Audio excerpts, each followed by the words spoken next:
I have some thoughts on forward facing sonar and the fairness between the chase of the fish and the fisherman chasing the fish, and vice versa. What point does having sonar all the way around the boat and leaving no stone unturned, is it no longer a fair chase to chase the fish? When you have 8, 9, 10 graphs in your boat that cover all aspects, and then you're putting saltwater tech on there to see even further, what point is it no longer bass fishing and more like hunting?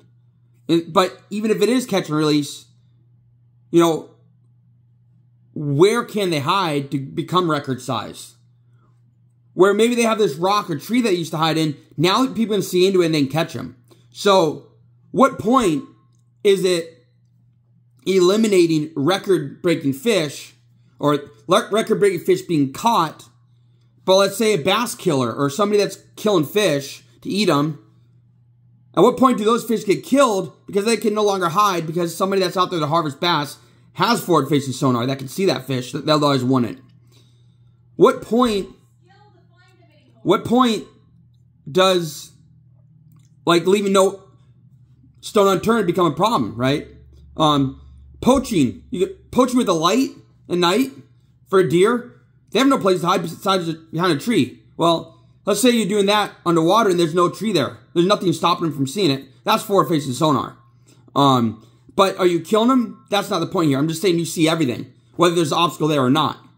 What point is there no skill in the chase? Having to learn to read the bank. Having to learn to read the water conditions. Reading the weather conditions. When you just drive around on idle and see everything. Just driving by, seeing a fish. Oh, there's a fish, cast or catch or move on. Yeah, the fish may not bite because it may have been caught, but it takes the whole idea of finding the fish out of it. That's part of the fun. Ray Scott banned nets in bass fishing to keep it fair for the fish. Someone brought to my attention that they also weighed tackle boxes. He would pull random stuff out until it was under 25 pounds. The tackle box. And he had all these things. Now Ray Scott's gone. And Bass just says, oh, you can have whatever you want on your deck to keep the sponsors happy. Why? Well, the sponsors are paying them for advertisement, and they aren't going to turn around and say, well, wait a minute, we don't want to do that, because then they lose their sponsor, right? They lose their Lowrance, Humminbird, all this money they pump into the sport around their event. So what is the point of forward-facing sonar if there is no chase or casting to find fish? Casting to find a pattern. Hey, you cast out the, oh, you ate it right away. Oh, there's part of a pattern. And finding a school of fish and catch them one after another, and knowing there's a school there. And then going to find the other school.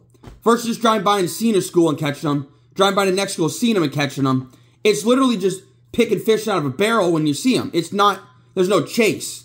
There's no thrill. There's no having to find that fish and fool that fish.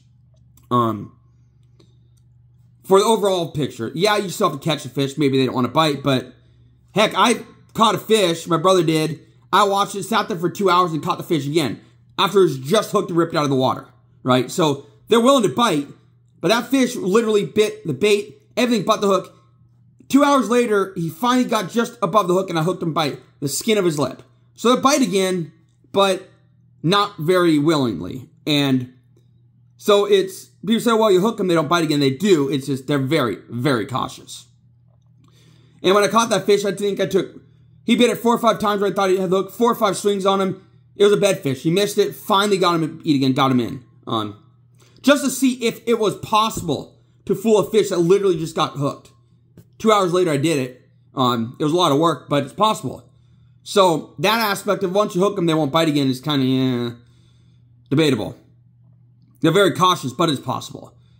So leaving no stone unturned, no tree unturned, no water conditions where you can't see. For example, let's say you put a scuba diver down there, like you used to see on Hook and Look. They used to scuba dive, and they used to watch the stuff. Well, you can't put a scuba diver down there if it's dirty and you can't see. Well, that's not a problem with forward-facing sonar because you see everything. Whether it's there, it's a sonar. There's no obstacle stopping it. That's my biggest thing that I don't like about forward-facing sonar. Now, I don't have a problem with, let's say, just a recreational guy using it. When it comes to professional series where you should have skill and tactics, I feel like they take it to the point where their sponsors are so extreme. Someone said, oh, well, Chris.N showed 20,000 graphs. He said, the guy on the boat said, you know, retail's about $50,000 in graphs and on a $100,000 boat. So that's insane. That's absurd and it's insane. What point do they start limiting this stuff? Bass doesn't want to do it, first of all, because that was all this tech sponsors that would be like, whoa, wait a minute, you know, you're limiting our, you know, publicity and reach for this stuff. It's a big debate right now. Foward Facing Sonar. Why? Why is it? Why is that? When you can sit there and drive, one guy had 3 up front, the other guy had 5 in front of him on the driver's seat. He drives and looks at him and finds a fish. Oh, there's a fish. Oh, let me see how far he's out the cast. Oh, I caught him. That's not skill. That's not bass fishing. That is poaching without killing, if you want to put it that way, to an extreme sense. You found him, you catch him. There's no skill in that. I remember back in the day, 2004, I was watching a classic. Foward Facing Sonar, Lake Erie. It wasn't even Foward Facing Sonar, it was 2D sonar. In order to see the fish, they had to be over the top of them, straight down, and they'd sit there and fish the 2D. Now that sonar is facing out, so they can cast to them. Whereas before, you're in shallow water, Lake Okeechobee, and you're in shallow water, that's, you know, sonar 2D doesn't work. Well, now it does because they can see forward in 2 feet of water. So, it's a problem. There's no skill in it. There's no skill, right? These guys that otherwise learned to fish for them the hard way, had to fan, cast them, find them, and hone their skills, now getting beat by these guys that just play video games on their graphs. And if you take the graphs away and it's even field again, those video game guys go to the back, and the guys that have been in it for 30, 40 years go up to the front. So when the Foward Facing Sonar came out, it kind of reversed the whole field and took those guys away that spent their whole life studying the fishery, studying how to fish, and just flipped it on them, and therefore they're no longer in it. That's not right. I think it's ridiculous. You know, I was watching the Big Bass podcast. I was talking about how, like, those giant state record breaking fish have no place to hide anymore. They can't get away from people. And those fish bite once in a while. When they bite, they get educated fast. But when you start finding them and hooking them all the time, they just stop biting if they don't die from infections in the water, from hook wounds, stuff like that. So, or let's say a bass harvester comes along. Oh, that's a big one. I'm going to harvest that one. There goes your state record. Harvest it and never says a word. And therefore, that fish is maybe 10, 15 years old, pushing its full life expectancy, is now gone. And that is the problem when those guys start picking up Foward Facing Sonar, start killing all the fisheries. Next thing you know, the fisheries are empty, cold, dead, killed everything. And it's like, now what do we do? Are we going to, after the fact, be like, oh, hindsight's 2020, we should have said something then? No. Because then what are you going to do? You're going to plan it, wait 10, 15 years again? And then there's 15 years of life gone of a fishery that could have been fantastic for all those 15 years. Every spawn could have brought a new generation of trophies that now was wiped out because someone came in there and killed all the big ones. All the spawners. This is all stuff that I think about. Why is it that Foward Facing Sonar is so relevant now when it used to be about the sport and the chase of the fish?